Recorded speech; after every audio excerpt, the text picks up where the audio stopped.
স্বাগত নিউজ 24 সন্ধ্যা সংবাদে।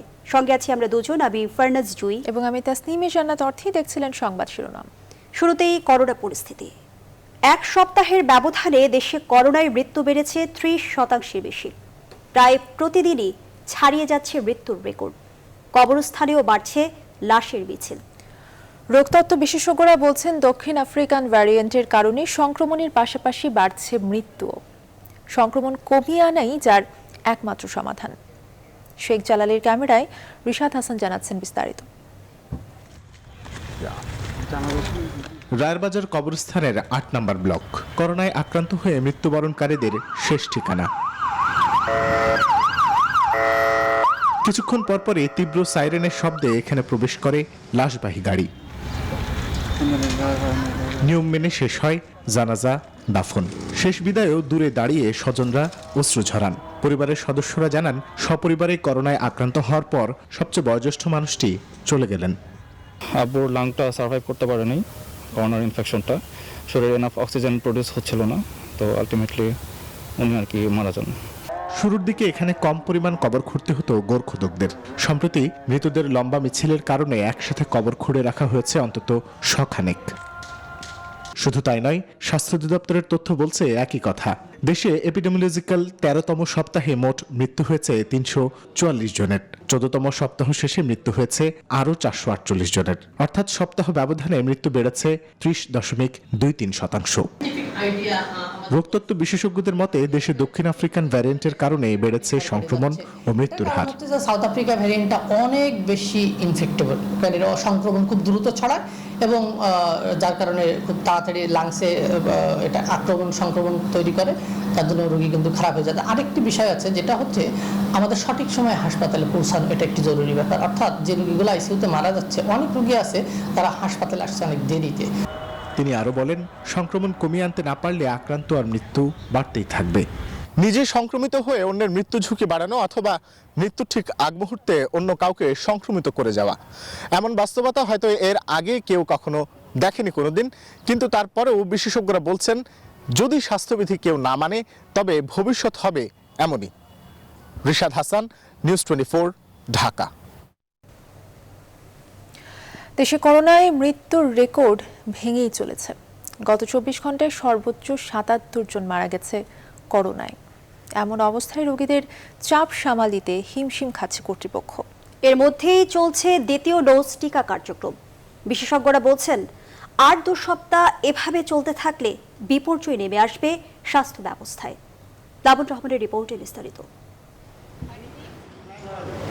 দিন দিন ভয়ঙ্কর হয়ে উঠছে প্রাণঘাতী করোনা। দ্রুত বাড়ছে সংক্রমণ, মৃত্যু। আবারও একদিনে রেকর্ড মৃত্যু দেখল বাংলাদেশ। গেল 24 ঘন্টায় দেশের সর্বোচ্চ 77 জন মারা গেছে করোনায়, আর 24 ঘন্টায় নতুন করে আক্রান্ত হয়েছেন 5343 জন। দ্রুত করোনা রোগী বাড়তে থাকায় উপচে পড়া চাপ হাসপাতালগুলোই। রাজধানীর কুর্মিটোলা জেনারেল হাসপাতালে এভাবেই সিলিন্ডার আর মুখে অক্সিজেন মাস্ক নিয়ে চিকিৎসার অপেক্ষায় রোগীরা। আজকে শনিবার বন্ধ, এখন তারপর ডাক্তার আসছিল গেছে, এখন কিরকম ট্রিটমেন্ট আল্লাহর উপর। এখন ইমার্জেন্সিতে নিব। এখন হচ্ছে ওদেরকে বাসায় চলে যেতে বলা হচ্ছে যদি অক্সিজেন লেভেলটা ভালো থাকে। যতটা শুনলাম যে সিট নাকি অ্যাভেলেবেল নাই এখানে। বিশেষজ্ঞদের আশঙ্কা, এভাবে সংক্রমণ মৃত্যুর ঊর্ধ্বগতি আর হাসপাতালের উপর চাপ বজায় থাকলে খুব শিগগিরই স্বাস্থ্য ব্যবস্থা ভেঙে পড়বে। সব মিলে যে অবস্থা চলছে, যদি 1 থেকে 2 সপ্তাহ এই অবস্থা চলতে থাকে, তাহলে কিন্তু স্বাস্থ্য ব্যবস্থায় একটি বিপর্যয় দেখা দেবে, ভেঙে পড়ার সমূহ সম্ভাবনা তৈরি হবে। এসবের মধ্যে আসার খবর, চলছে দ্বিতীয় ডোজ টিকা কার্যক্রম। কুর্মিটোলা জেনারেল হাসপাতালে শনিবার টিকা নিয়েছেন আইনমন্ত্রী আনিসুল হক। আমি অত্যন্ত স্বাচ্ছন্দ্যে এই ইনজেকশনটা নিতে পেরেছি এবং সেই জন্য কর্তৃপক্ষকে আমি ধন্যবাদ জানাই। এ সময় হাসপাতালের পরিচালক ব্রিগেডিয়ার জেনারেল জামিল আহমেদ বলেন, টিকা নিলেও স্বাস্থ্যবিধি না মানলে করোনার ঝুঁকি থেকেই যাবে। দ্বিতীয় ডোজের পাশাপাশি প্রথম ডোজও কিন্তু চলমান আছে, এটা কিন্তু বন্ধ করা হয়নি, ওখানে কিন্তু থেমে নাই। ফার্স্ট ডোজ এখনও কন্টিনিউ করছি আমরা। তো সুতরাং আশা করি আমরা যে আমাদের ক্ষেত্রে এটা নিয়ে সমস্যাটা হবে না টিকা নিয়ে। এ পর্যন্ত দেশে 55,83,000 মানুষ করোনা ভাইরাসের টিকা নিয়েছেন। গত 8 এপ্রিল থেকে যাদের মধ্যে শুরু হয়েছে দ্বিতীয় ডোজ টিকা নেওয়ার কার্যক্রম। লাবণ রহমান, নিউজ 24, ঢাকা। লকডাউনের ষষ্ঠ দিনেও গণপরিবহনে চালক যাত্রীদের স্বাস্থ্যবিধি মানতে দেখা যায়নি। আর এই অনিয়ম সবথেকে বেশি দেখা গেছে রাষ্ট্রায়ত্ত পরিবহন বিআরটিসিতে। অতিরিক্ত যাত্রী পরিবহন, এক আসনে একাধিক যাত্রী, বাস চালক ও হেলপারদের মাস্ক না পরা, হ্যান্ড স্যানিটাইজার না রাখা সহ এই অনিয়মগুলো ছিল যেন নিয়ম। এদিকে বিমানবন্দরেও বিদেশ ফেরত যাত্রীদের অনেকের কাছে কোয়ারেন্টাইন নিয়ে ছিল না কোনো তথ্য। নাইম আজিকো জানাচ্ছেন বিস্তারিত। রাস্তায় শত শত গাড়ি আর গন্তব্যে পৌঁছতে দীর্ঘ অপেক্ষা। যা দেখে বোঝার উপায় নেই, দেশে করোনা ভাইরাসের সংক্রমণ ঠেকাতে চলছে লকডাউন। সড়কে মানুষ এবং গণপরিবহনের অবস্থা দেখে মনে হয় লকডাউনের ষষ্ঠ দিনেই যেন স্বাভাবিক হয়ে গেছে দেশের পরিস্থিতি। তাই তো মাস্ক পরা বা সামাজিক দূরত্ব মানার কোনো বালাই নেই, বরং গাদাগাদি করে বাসে উঠছেন সবাই। আর এই সুযোগে অতিরিক্ত ভাড়া নিয়েও আগের মতোই যাত্রী পরিবহন করছেন বাস চালকরা। এই চিত্র দেখা যায় খোদ সরকারি বাস বিআরটিসিতেই। ভাড়া এখন স্বাভাবিকের থেকে একটু বেশি নেই। না গাদাগাদি যেটা নিয়ম উঠিয়ে আর যাত্রীরা কি তো আওয়াজ যায় না মাস্কটা লাগানো থাকলে। লই চিনা গুঞ্জার মিনে বইরে গেছে গাই। 2 ছিঁড়ে ভাড়া নিয়ে পাইতাম 40 টাকা, ওখানে 2 ছিঁড়ে ভাড়া পাই 30 টাকা। তার পান কাজে সাফ ফেলালাম না, দেন মুখে চলে যায়। না কোনো হ্যান্ড স্যানিটাইজার দেয় না, কোনো কিছুই দেওয়া হয় না এখানে। আর 2 জন করে বসায়, একটু পরে 2 জন বসাবে। গণপরিবহনে এত অনিয়মের পরও অভিযান চালাতে দেখা যায়নি আইন প্রয়োগকারী কোনো সংস্থাকে। তবে সংক্রমণ কমাতে ঢাকা উত্তর সিটি কর্পোরেশনের পক্ষ থেকে রাস্তায় রাস্তায় পেস্টিসাইড স্প্রে ট্রাকের মাধ্যমে স্যানিটাইজার ছেটাতে দেখা যায়। এদিকে শনিবার হযরত শাহজালাল আন্তর্জাতিক বিমানবন্দরে সকাল থেকেই ছিল যাত্রীদের চাপ। বিভিন্ন আন্তর্জাতিক ফ্লাইটে দেশে ফিরেছে প্রবাসীরা। এদের মধ্যে সৌদি আরব, ওমান, দুবাই থেকে যারা এসেছেন তাদের মধ্যে অনেকেই জানেন না কোয়ারেন্টাইনের বিষয়ে। নিজে বাঁচতে হবে, পরিবারকে বাঁচাতে হবে। আমার সবকিছু ওকে করে আমার এখানে পাঠাইছে, আমি বাড়িতে যাবো। নিজে কোয়ারেন্টাইন থাকা লাগবে কিনা এসব কিছু বলেনি আর। আমি ওখান থেকে সবকিছু করে আসছি, আমাকে ছাইড়া দিচ্ছে, তো আমি এখন বাড়ি যাবো। বিমানবন্দরের বহির্গমন টার্মিনালও দেখা গেছে যাত্রীদের ভিড়। করোনা পরীক্ষার নেগেটিভ ফলাফল হাতে নিয়ে দেশ ছাড়ছেন অনেকে। নাইম আজিকো, নিউজ 24, ঢাকা। দর্শক, লকডাউনের ষষ্ঠ দিনের পরিস্থিতি জানাতে যুক্ত হচ্ছেন আমাদের সহকর্মীরা। শুরুতেই রাজধানীর গাউসিয়া মার্কেট এলাকা থেকে যুক্ত হচ্ছেন সহকর্মী সুকন্যা আবির। সুকন্যা, রাস্তায় গণপরিবহন চলাচল কতটা নিয়ন্ত্রিত, আর স্বাস্থ্যবিধি মানার চিত্র কেমন দেখছেন? মানুষ কতটা সচেতন?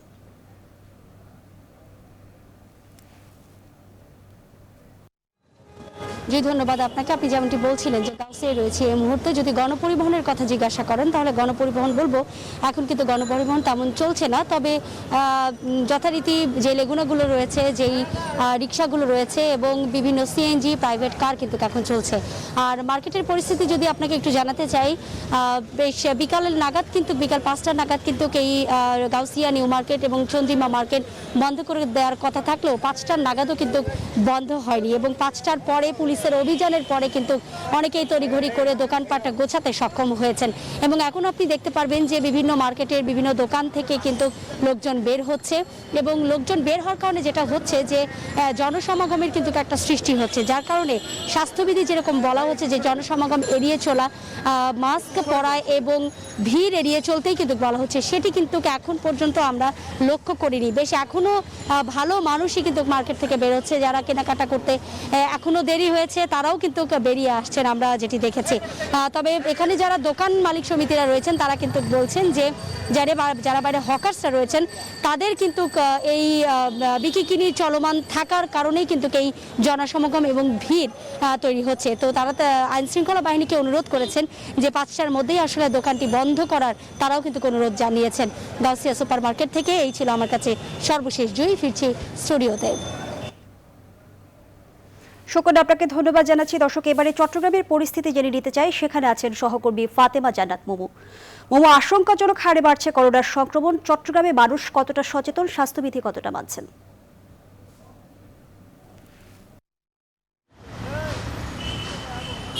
ধন্যবাদ জুই। আমি আছি এখন চট্টগ্রামের জিসির মোড়, ব্যস্ততম একটি সড়ক। এখানে এসে যে চিত্রটি দেখতে পেয়েছি, কোনো স্বাস্থ্যবিধি মানছেন না অনেকেই, মাস্ক পরছে না, মাস্ক ঝুলিয়ে রেখেছে, কানের কাছে রেখেছে, এই ধরনের অনেক মানুষই আমরা দেখতে পাচ্ছি। আপনি নিশ্চয়ই ক্যামেরা চোখেও দেখতে পাচ্ছেন। গণপরিবহন সিটি এলাকায় গণপরিবহনগুলো খোলা থাকলেও সেখানেও কিন্তু আমরা দেখেছি স্বাস্থ্যবিধি একেবারেই মানছে না। আর সবচেয়ে বড় যেটা সেটা হচ্ছে মার্কেট পাড়ায় আমরা দেখেছি জমজমাট বিক্রি হচ্ছে, মানুষের ভিড় দেখছি, ঈদের কেনাকাটা করছে অনেকেই, আবার অনেকেই বিঝুর কেনাকাটা করছে এমন মানুষ আমরা দেখেছি, কিন্তু করোনার যে সংক্রমণটা সেটাও কিন্তু দ্রুত বেড়ে যাচ্ছে। মানুষের মধ্যে বিন্দুমাত্র সচেতনতা কিন্তু আমরা দেখতে পাইনি। প্রশাসনের পক্ষ থেকে বিভিন্ন জায়গায় কিন্তু মোবাইল কোর্ট পরিচালনা করা হচ্ছে, তবুও কিন্তু মানুষকে স্বাস্থ্যবিধি মানার জন্য কিন্তু মানুষকে সচেতন করা যাচ্ছে না। তো চট্টগ্রামে কিন্তু সংক্রমণ বেড়েই চলেছে। এখন পর্যন্ত 523 জন আক্রান্ত হয়েছে, মৃত্যু হয়েছে 5 জনের। তো চট্টগ্রাম থেকে এই ছিল আমার কাছে সর্বশেষ তথ্য। ফিরে যাচ্ছি স্টুডিওতে। জুই। মোমো, আপনাকে ধন্যবাদ জানাচ্ছি। দর্শক, লকডাউনের 6ষ্ঠ দিনে মানুষ স্বাস্থ্যবিধি কতটা মানছেন সে তথ্যই জানাচ্ছিলেন আমাদের সহকর্মীরা। 14 এপ্রিল থেকে বের হওয়া যাবে না রাস্তায়। পুরোপুরি বন্ধ রাখা হবে যানবাহন, কলকারখানা এবং সরকারি বেসরকারি অফিস। মোড়ে মোড়ে সতর্ক পাহারায় থাকবে নিরাপত্তা বাহিনীর সদস্যরা। জনপ্রশাসন প্রতিমন্ত্রী বলেছেন, কঠোরভাবে লকডাউন বাস্তবায়ন করতে প্রস্তুতি নিয়েছে সরকার। সংক্রমণ কমিয়ে আনতে লকডাউনের সময়সীমা 28 দিন করার পরামর্শ দিয়ে বিশেষজ্ঞরা বলছেন, মানুষকে ঘরে রাখতে টহল বাড়াতে হবে বিজিবি ও সেনাবাহিনীর। আরিফিন শাকিল জানাচ্ছেন বিস্তারিত।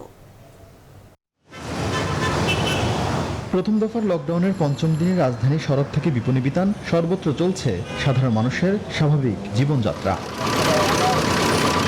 জীবিকার তাগিদে নিরন্তর ছুটে চলা মানুষ রোগের চাইতে এখন টিকে থাকার সংগ্রামকেই বেশি প্রাধান্য দিচ্ছে, যার ফলে বাড়ছে করোনা রোগী, ঘোষণায় সীমাবদ্ধ লকডাউন। বর্তমানে তো কোনো লকডাউন নাই, এটা তো অ্যাভেলেবেল সবকিছু চলতেছে। মানুষ কেমন লকডাউন মানবো? এটা যদি বাদ না থাকে মানুষ তো কর্ম করে খাইতে হবে একটা। আমি তো রোগ হইলেও মরবো, না খেয়ে থাকলেও মরবো। পেরে তো নামছি, আমরা তো আর এমনি নামছি না। জনস্বাস্থ্য বিশেষজ্ঞ বেনজির আহমেদ বলেছেন, সংক্রমণ কমিয়ে আনতে সবকিছু বন্ধ রাখা ছাড়া উপায় নেই। লকডাউনের বদলে স্বাস্থ্য জরুরি অবস্থা জারি করে মানুষকে ঘরে রাখার পরামর্শ তার। স্বাস্থ্য জরুরি অবস্থা সেটাই সবচেয়ে সর্বোত্তম হতো। তো সত্যিকার লকডাউন হয় তাহলে সেইটা সংক্রমণ প্রতিরোধে ভূমিকা রাখবে, কিন্তু সেটা আমাদের গৃহের মধ্যে যে সংক্রমণ, অর্থাৎ একজন আক্রান্ত হলে তার থেকে অন্যদের সংক্রমণ হওয়ার যে ঝুঁকিটা, সেইটা পুরো কমাবে না। এটা কমাতে হলে আমাদের 18 দফায় একটা দফা ছিল যে ট্রেসিং, টেস্টিং, আইসোলেশন, কোয়ারেন্টাইন। দিনের যেটা আমাদের বলা হচ্ছে সেটা পর্যাপ্ত নয়, এটা ন্যূনতম 14 দিন। আরো ভালো হয় 21 দিন করলে, সবচেয়ে ভালো হয় 28 দিনের কর্মসূচি নিলে। জনপ্রশাসন প্রতিমন্ত্রী বলেছেন, দ্বিতীয় দফার লকডাউন কঠোরভাবে বাস্তবায়ন করবে সরকার, যেখানে জরুরি সেবা ছাড়া আর কোনো কিছুই খোলা থাকবে না। কঠোর লকডাউনের ভিতরে কোনো অফিস আদালত খোলা থাকবে না এবং সেখানে শুধু জরুরি সেবা ছাড়া সবকিছুই বন্ধ থাকবে। আমরা চাইবো যে 1 সপ্তাহ মানুষজন একদম ঘরে থাকবে। মার্কেট খোলা রাখার দ্বিতীয় দিনেও রাজধানীর বিপণী বিতানগুলোতে মানুষের ব্যাপক ভিড় ছিল। আরিফিন শাকিল, নিউজ 24, ঢাকা। শুরু থেকে সরকার কার্যকর উদ্যোগ না নেয় করোনায় বিপন্ন হয়ে উঠছে মানুষের জীবন। বিএনপি মহাসচিব মির্জা ফখরুল ইসলাম আলমগীর শনিবার এই কথা বলেন। করোনা এক ভয়াবহ রূপ ধারণ করেছে। গত বছর থেকে যখন এটা আপনার আগ্রাসন শুরু হয়, করোনার আসে, তখন থেকে কিন্তু সরকার কোনো ইফেক্টিভ কার্যকরী কোনো ব্যবস্থা গ্রহণ করেনি। যার ফলে এইবার দ্বিতীয় ঢেউ এই যে করোনা এসছে, এটা আজকে জনগণের জীবনকে সম্পূর্ণ বিপন্ন করে ফেলেছে, তাদের জীবিকা বিপন্ন করেছে। করোনা নিয়ে রাজনীতি না করে বিএনপিকে জনগণের পাশে দাঁড়ানোর আহ্বান জানিয়েছেন আওয়ামী লীগের সাধারণ সম্পাদক ওবায়দুল কাদের। দলটিকে সরকারের অন্ধ সমালোচনা না করে গঠনমূলক পরামর্শ দেওয়ার আহ্বান জানান তিনি। সকালে অনলাইন ব্রিফিংয়ে বিএনপিকে এ আহ্বান জানান। অবশেষে হেফাজত রাজনীতির উপরে আজকে ভর করেছে, তাদের আজকে সাম্প্রদায়িক শক্তির উপর ভর করে তারা তাদের রাজনীতি এগিয়ে নিয়ে যেতে চায়। বিএনপিকে বলি, মিথ্যাচার না করে জনগণের পাশে দাঁড়ান। যারা আজকে ভাসমান মানুষ, কর্মহীন, কোণঠাসা হয়ে পড়ছে, সেই মানুষগুলোকে সাহায্য করতে সাহায্যের হাত বাড়িয়ে যান। পরিবর্তনশীল বিশ্বে অংশীদারিত্ব, যুবশক্তি ও প্রযুক্তির প্রস্তুতি, এই প্রতিপাদ্যে গত বৃহস্পতিবার ভার্চুয়াল প্ল্যাটফর্মে হয়ে গেল D8 এর 10ম সম্মেলন। আগামী 2 বছরের জন্য উন্নয়নশীল দেশগুলোর জোট D8 এর সভাপতির দায়িত্ব নিয়েছে বাংলাদেশ। D8 সম্মেলনের ব্যাপারে কথা বলতে আমাদের সঙ্গে সরাসরি যুক্ত হচ্ছেন সাবেক পররাষ্ট্র প্রতিমন্ত্রী আবুল হাসান চৌধুরী। আবুল হাসান চৌধুরী, আপনাকে স্বাগত জানাচ্ছি। 10ম D8 সম্মেলনের সভাপতির দায়িত্ব পেল বাংলাদেশ, এ সম্পর্কে আপনার মূল্যায়ন জানতে চাই।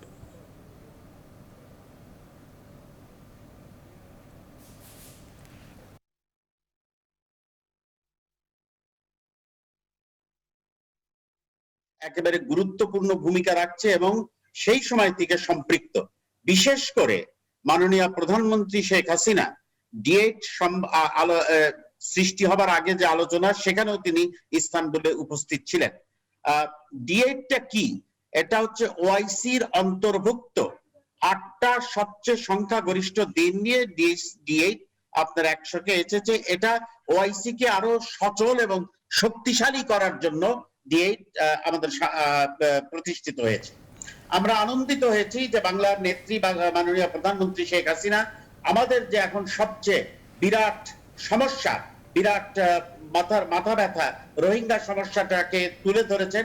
মনে রাখতে হবে D8 ইন্দোনেশিয়া, মালয়েশিয়া অত্যন্ত গুরুত্বপূর্ণ দেশ। তাছাড়াও তিনি শিক্ষার দিকে মনোনিবেশ করেছেন। তিনি সিএকো যে একটা ভূমিকা থাকে অনলাইন ইউনিভার্সিটি প্রতিষ্ঠার ব্যাপারে, সেটার ব্যাপারে ইঙ্গিত করেছেন তো একেবারে প্রস্তাবের মাধ্যমে। এবং আমরা জানি যে এই সিএকো নিয়ে আমরা অনেকেই অনেকদিন ধরে কাজ করছি। বিশেষ করে এটার একটা যিনি সারা অত্যন্ত দক্ষতার সাথে এই সিএকোকে D8 এবং অন্যান্য দেশ আসিয়ানের সাথে তুলে ধরেছেন ওয়ার্ল্ড ইসলামিক ইকোনমিক ফোরাম, তিনি হচ্ছেন জনাব সালাউদ্দিন কাসেম খান। এর সাথে ওআইসি এর সাবেক মহাসচিব, অ্যাসিস্ট্যান্ট সেক্রেটারি জেনারেল, সাবেক পররাষ্ট্র সচিব উনি আছেন। দেখেন, একটা কথা বলবো, আজকে বাংলাদেশের সুবর্ণ জয়ন্তী উপলক্ষে এবং সর্বকালের সর্বশ্রেষ্ঠ বাঙালি জাতির জনক বঙ্গবন্ধুর 101তম জন্মবার্ষিকী উপলক্ষে দেশ বিদেশের অনেক নেতৃবৃন্দ এসেছেন। 5 জন সরকার প্রধান, রাষ্ট্রপ্রধান এসেছেন। 170টা দেশের থেকে আমরা অভিনন্দন পেয়েছি। ইংল্যান্ড, আমেরিকা, অস্ট্রেলিয়া সহ বহু দেশের পার্লামেন্টে আমাদের ফ্ল্যাগ উত্তোলিত হয়েছে। স্বাভাবিকভাবেই আমি এই দেশের একজন নাগরিক হিসাবে গর্বিত। মাননীয় প্রধানমন্ত্রী শেখ হাসিনাকে অভিনন্দন, এবং তার সাথে যারা এই কাজ এগিয়ে নেবার জন্য কাজ করেছেন, আমাদের মাননীয় পররাষ্ট্রমন্ত্রী ডক্টর মোমেন, মাননীয় পররাষ্ট্র প্রতিমন্ত্রী জনাব শাহরিয়ার আলম এবং পররাষ্ট্র সচিব মাসুদ বিন মোমেন সহ তাদের সহকর্মীবৃন্দ, আমরা আপ্লুত। এবং তার পরপরই আজকে D8 হলো, যেটা দ্বিতীয় শীর্ষ সম্মেলন হয়েছিল ঢাকায়। একটা কথা মনে রাখবেন, সংখ্যাগরিষ্ঠতার ভিত্তিতে আপনার ঠিক করা হতো যে কারা D8 সম্মেলন করবেন, কিন্তু সেইটার ভিত্তিতে হলে ইন্দোনেশিয়ার হবার কথা ছিল। ইন্দোনেশিয়া তাদের অর্থনৈতিক কারণে D8 এর দ্বিতীয় সম্মেলন করতে পারেন নাই। পাকিস্তান। আবুল হাসান চৌধুরী, আপনাকে অনেক ধন্যবাদ জানাচ্ছি আপনার মূল্যবান মূল্যায়নের জন্য। দর্শক, আমাদের সঙ্গে যুক্ত ছিলেন সাবেক পররাষ্ট্র প্রতিমন্ত্রী আবুল হাসান চৌধুরী। সাম্প্রতিক সময়ে হেফাজতে ইসলামের সব ধরনের ধ্বংসাত্মক কর্মকাণ্ডের বিরুদ্ধে কঠোর অবস্থানে রয়েছে সরকার, এমন কথাই বলেন আইনমন্ত্রী আনিসুল হক। বলেন, তাদের বিরুদ্ধে প্রচলিত আইনেই ব্যবস্থা নেওয়া হবে। এদিকে সোনারগাঁয়ের 3 মামলায় শুক্রবার রাতে আরো 12 জনকে গ্রেপ্তার করেছে পুলিশ, এবং সোনারগাঁ থানায় আরো এক মামলা দায়েরের খবর পাওয়া গেছে। মাসুদা লাবণীর প্রতিবেদন।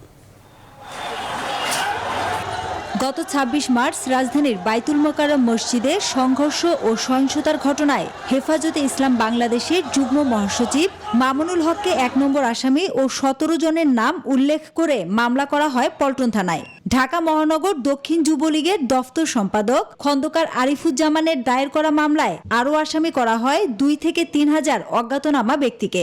এছাড়া সেই সংঘাত, সংঘর্ষ, সহিংসতায় জানমালের ক্ষয়ক্ষতি হওয়ায় পল্টন থানায় আরও একটি মামলা করে পুলিশ। মতিঝিল বিভাগের ডিসি জানান, মামলার তদন্ত চলছে। সব তো পলাতক, সব তো নাই। যারা আসামি ছিল ওরা তো স্থানীয় কেউ না, বাইতুল মোকাররমে তো সব বিভিন্ন দূর দূরান্ত থেকে আসে। চেষ্টা চলছে, অভিযান চলছে। এরপর নারায়ণগঞ্জের সোনারগাঁওয়ে রয়্যাল রিসোর্টে মামুনুল হক কথিত স্ত্রী সহ অবরুদ্ধ হওয়ার পর পুলিশের উপর হামলা ভাঙচুরের অভিযোগে সোনারগাঁ থানায় মামুনুল হক সহ 83 জনের নাম উল্লেখ ও 5 থেকে 600 জনকে অজ্ঞাতনামা আসামি করে পুলিশ 2টি মামলা করে। এছাড়া মামলা হয় আরো কয়েকটি। এখন পর্যন্ত গ্রেফতার আসামির সংখ্যা 40 জনের বেশি। আমাদের টোটাল এই পর্যন্ত আসামি গ্রেপ্তার 40। কালকে আমাদের জেলায় আসামি হয়েছিল 12 জন। যারা আসামি তারা ম্যাক্সিমাম গুলাই সব মামলাতেই তারা, কারণ ঘটনা তো তারাই ঘটাইছে। শনিবার রাজধানীর আর্ম ফোর্সেস মেডিকেল কলেজে সাংবাদিকদের এক প্রশ্নের জবাবে আইনমন্ত্রী জানান, হেফাজতে ইসলাম বাংলাদেশ এর ধ্বংসাত্মক কার্যক্রম বন্ধে দেশে প্রচলিত আইন আছে। দেশে অরাজকতা, জনগণের সম্পদ বা তাদের জানমালের যদি ক্ষতি করার চেষ্টা করে, এই সরকার তার বিরুদ্ধে অত্যন্ত কঠোর ব্যবস্থা নেবে। জনগণ আমাদেরকে ভোট দিয়ে, জনগণ জননেত্রী শেখ হাসিনাকে ভোট দিয়ে দায়িত্বকে এবং আমাদেরকে দায়িত্ব দিয়েছে যে তাদের সেবা করার জন্য। সেইখানে যদি কেউ ব্যাঘাত ঘটানোর চেষ্টা করে, অবশ্যই আইনানুগভাবে তাদের বিরুদ্ধে ব্যবস্থা নেওয়া হবে। সারা দেশে হেফাজত নেতাকর্মীদের তাণ্ডবের জন্য নেওয়া হবে আইনানুগ কঠোর ব্যবস্থা। আইনানুগভাবে তাদের বিরুদ্ধে ব্যবস্থা নেওয়া হবে। মাসুদা লাবনী, নিউজ 24, ঢাকা। করোনা ভাইরাসের উপসর্গ নিয়ে চলে গেলেন জাতীয় প্রেস ক্লাবের সাবেক সভাপতি, দৈনিক ইত্তেফাকের সাবেক নির্বাহী সম্পাদক ও কমনওয়েলথ জার্নালিস্ট অ্যাসোসিয়েশনের এমিরিটাস প্রেসিডেন্ট, আন্তর্জাতিক খ্যাতিমান সাংবাদিক হাসান শাহরিয়ার। শনিবার বেলা 11:30টার দিকে রাজধানীর ইম্পালস হাসপাতালে চিকিৎসাধীন অবস্থায় মারা যান তিনি। তার মৃত্যুতে শোক জানিয়েছেন প্রধানমন্ত্রী শেখ হাসিনা।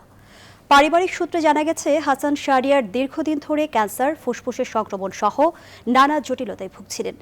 8 এপ্রিল রাতে গুরুতর অসুস্থ হলে তাকে প্রথমে ল্যাবেইড এবং পরে আনোয়ার খান মেডিকেলে নেওয়া হয়, কিন্তু কোথাও আইসিইউ বেড না পাওয়ায় তাকে ইম্পালস হাসপাতালে স্থানান্তর করা হয়। সেখানে আইসিইউতে চিকিৎসাধীন অবস্থায় তিনি আজ মারা যান। সিলেটের সুনামগঞ্জে জন্ম নেওয়া হাসান শাহরিয়ার উচ্চতর শিক্ষা জীবন শেষ করে সাংবাদিকতা শুরু করেন পাকিস্তানের ডন পত্রিকা দিয়ে। এছাড়া তিনি নিউজ উইক, আরব নিউজ, ডেকান হেরাল্ড পত্রিকার বাংলাদেশ সংবাদদাতা হিসেবে কাজ করেছেন। হাসান শাহরিয়ার কলামিস্ট এবং রাজনৈতিক বিশ্লেষক হিসেবেও আন্তর্জাতিক অঙ্গনে সমাদৃত ছিলেন। সংবাদের সময় হলো একটি বিরতির। সাথে আবারও স্বাগত। দেখছেন নিউজ 24 সন্ধ্যা সংবাদ। আর মাত্র 2 দিন পরেই শেষ হবে অমর একুশে গ্রন্থমেলা 2021। 14 এপ্রিল মেলা শেষ হওয়ার কথা থাকলেও শনিবার সংস্কৃতি মন্ত্রণালয় এক বিজ্ঞপ্তিতে জানায়, সোমবার পর্যন্ত চলবে বইমেলা। করোনার প্রকোপ বাড়ায় শেষ ছুটির দিনও ছিল না কাঙ্ক্ষিত বেচা বিক্রি। বিস্তারিত জানাচ্ছেন ফাতেমা কাউসার। শনিবার মেলা শেষ ছুটির দিন, অথচ বেলা 12টা থেকে বিকেল 3টা পর্যন্ত একেবারেই পাঠক লেখক শূন্য মেলা প্রাঙ্গণ। প্রতি বছর এই সময়ের চিত্রটা একেবারেই থাকে আলাদা। এবারে বইমেলাটা আসলে মনে হচ্ছে যে মানে কি যেন নেই একটা ভাব। সব মিলিয়ে মেলা হচ্ছে এটা ঠিক, কিন্তু প্রাণবন্ত মেলা আসলে হচ্ছে না। শেষের দিকে এসে আস্তে আস্তে একটু বই দেখতে চাই, 3-4 বার আসতে চাই, বাট লকডাউনের কারণে অনেকবার আসাও যাচ্ছে না, প্লাস বইও কম। যারাই মেলায় আসছেন তাদের মধ্যে দর্শনার্থীর সংখ্যাই বেশি বলে জানান স্টল সংশ্লিষ্টরা। 20 সালের তুলনায় 21 সালে ক্ষতির পরিমাণটা বেশি হয়েছে। লেখকরা আমাদের স্টলে আসতে পারেনি, পাঠকরাও সেইভাবে ওই সারাটা পাচ্ছে না। এখন বইমেলার সময়টা যেটা করে 12টা থেকে বিকেল 5টা পর্যন্ত। এই সময় গরমের সময় লোকজন তো এমনিই বাহির হয় না। কঠোর স্বাস্থ্যবিধি মানার কথা বলা হলেও অনেকেই নানা অজুহাতে পরছে না মাস্ক। ওই যে গাম মুছছিলাম, মাস্ক পরে, যেমন এখনো পকেটে মাস্ক আছে। মেলার 24তম দিনে নতুন প্রকাশিত বইয়ের সংখ্যা 108টি। এ নিয়ে মোট প্রকাশিত বইয়ের সংখ্যা হল 2529টি। ফাতেমা কাউসার, নিউজ 24, ঢাকা। আজও কক্সবাজারের হিমছড়ি সৈকতে একটি মৃত তিমি ভেসে এসেছে। আগেরটির মতো এটিও বেশ বড়। এরই মধ্যে তিমির শরীরে পচন ধরেছে।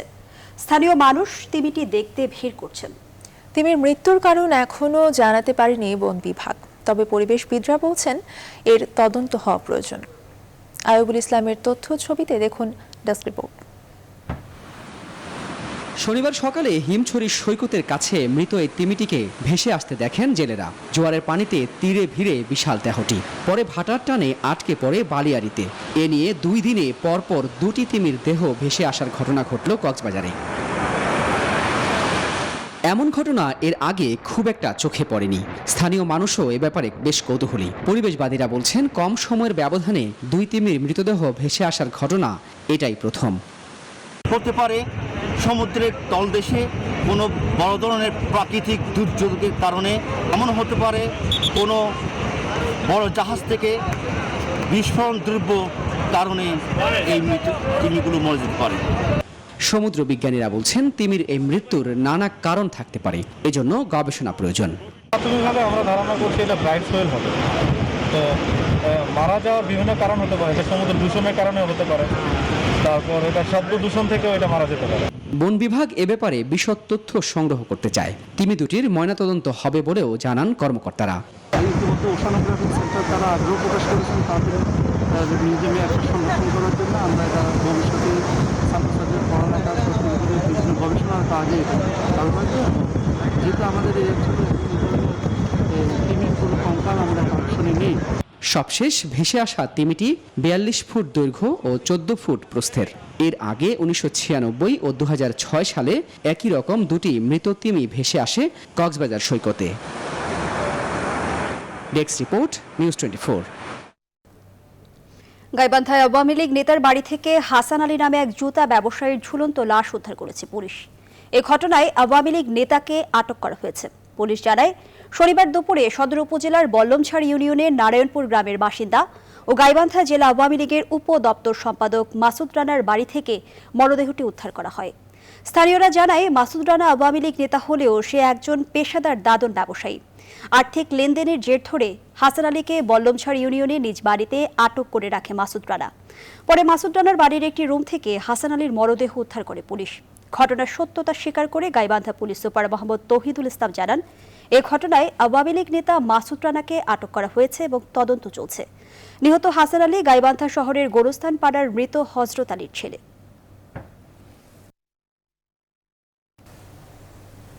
সময় হলো আরও একটি বিরতির, সাথেই থাকুন। আবারও স্বাগত, দেখছেন সন্ধ্যা 7টার সংবাদ। এবার ফার্স্ট সিকিউরিটি ইসলামী ব্যাংক অর্থ বাণিজ্যের সংবাদ।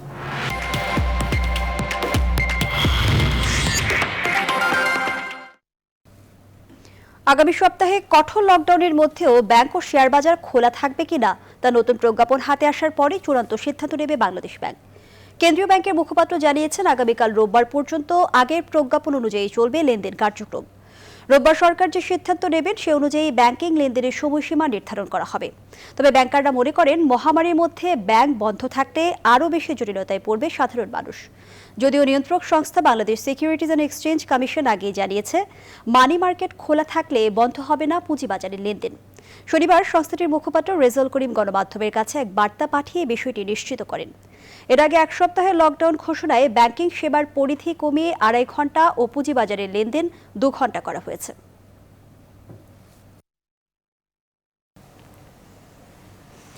মূল্য তালিকা না থাকা এবং অতিরিক্ত দাম রাখায় 3 বিক্রেতাকে 6,500 টাকা জরিমানা করেছে ভোক্তা অধিকার সংরক্ষণ অধিদপ্তর। শনিবার রাজধানীর কারওয়ান বাজারে অভিযান চালিয়ে এই জরিমানা করা হয়। ভোক্তা অধিদপ্তরের কর্মকর্তারা জানান, নিত্যপণ্যের বাজার তদারকির অংশ হিসেবে নিয়মিত এই অভিযান চালানো হয়, যেখানে দেখা যায় কোনো কোনো দোকানে পণ্যের মূল্য তালিকা নেই, আবার থাকলেও বেশি দামে বিক্রি করছেন তারা। তাই 3টি দোকানকে জরিমানার পাশাপাশি সতর্ক করে ভোক্তা অধিদপ্তর। ক্রেতাদের জন্য মাইকিং করে জনসচেতনতামূলক প্রচারণার পাশাপাশি প্রয়োজনের অতিরিক্ত পণ্য কিনতে নিরুৎসাহিত করা হয়।